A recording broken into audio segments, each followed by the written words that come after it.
नमस्कार मित्रांनो. आपण मागच्या व्हिडिओमध्ये डिस्कस केलं होतं स्पेशल इंटेन्सिव्ह रिव्हिजनबद्दल. आता काही विद्यार्थ्यांच्या क्वेरीज आल्या, की स्पेशल समरी रिव्हिजन काय आहे आणि 2002 मध्ये झालेलं एस-आय-आर हे नेमकं काय होतं?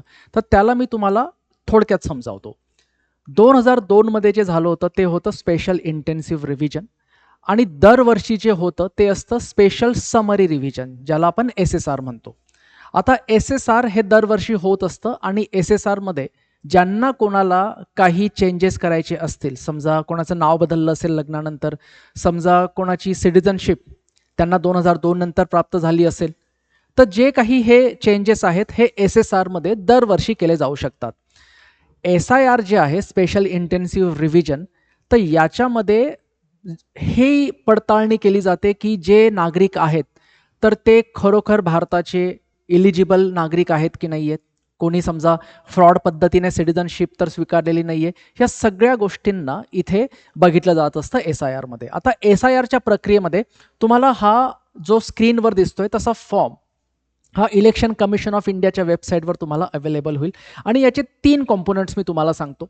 सगळ्यात पहिलं सेक्शन 1 जे असणार आहे याच्यामध्ये, सेक्शन 1 मध्ये काय होईल, जर समजा कुठल्या वोटर्सचं नाव हे 2002च्या एस-आय-आर मध्ये पण असेल, तर त्याला आता ते फक्त रिऑथेंटिकेट करायचं आहे, की हां, की बाबा मी 2002च्या एस-आय-आर मध्ये पण माझं नाव होतं आणि अजून पण मी हयात आहे किंवा अजून पण मी एक वोटर म्हणून इथे माझं वोट देऊ इच्छितो.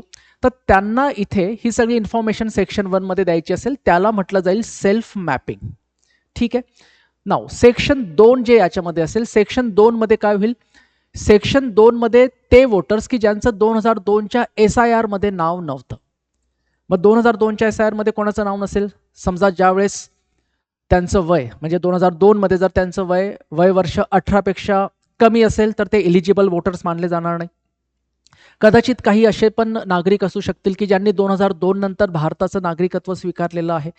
तर इथे सेक्शन 2 मध्ये असे वोटर्स इथे त्यांचे जे कोणी नातेवाईक, आई वडील, आजी आजोबा ज्यांचं नाव 2002च्या एस-आय-आर मध्ये होतं, त्यांच्या नावाचा रेफरन्स इथे देऊन इथे ते ऑथेंटिकेशन करू शकतात की माझे आई वडील किंवा माझे आजी आजोबा, माझे नातेवाईक ज्यांचं नाव ऑलरेडी 2002च्या एस-आय-आर मध्ये आहे आणि आता एक नवीन वोटर म्हणून मी स्वतःला इथे माझं नाव नोंदवू इच्छितो, तर अशा पद्धतीने सेक्शन 2 मध्ये हे नाव नोंदवलं जाऊ शकतं. याला म्हटलं जाईल जिनोमिक मॅपिंग.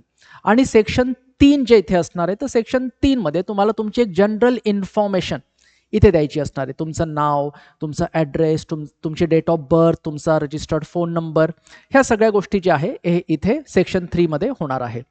ह्या प्रक्रियेबद्दल आपण आणखी पण सविस्तर चर्चा करणार आहोत.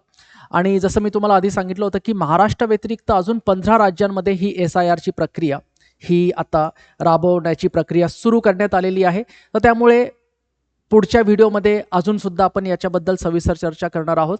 तर कमेंटमध्ये नक्की सांगा की एस-आय-आरमध्ये तुम्ही इलेक्शन कमिशनच्या वेबसाईटवर जाऊन सेक्शन 1, सेक्शन 2 किंवा सेक्शन 3 हे बघितलंय का? बघितलं नसेल तर नक्की स्वतःला इथे तुमचं नाव नोंदवा. एक नागरिक म्हणून हे आपलं सर्वांचं कर्तव्य आहे. तर अशाच इन्फॉर्मेटिव्ह व्हिडिओसाठी आपल्या SPM IAS अकॅडमीच्या चॅनलला सबस्क्राईब करा. भेटूयात लवकरच पुढच्या व्हिडिओत. Thank you so much.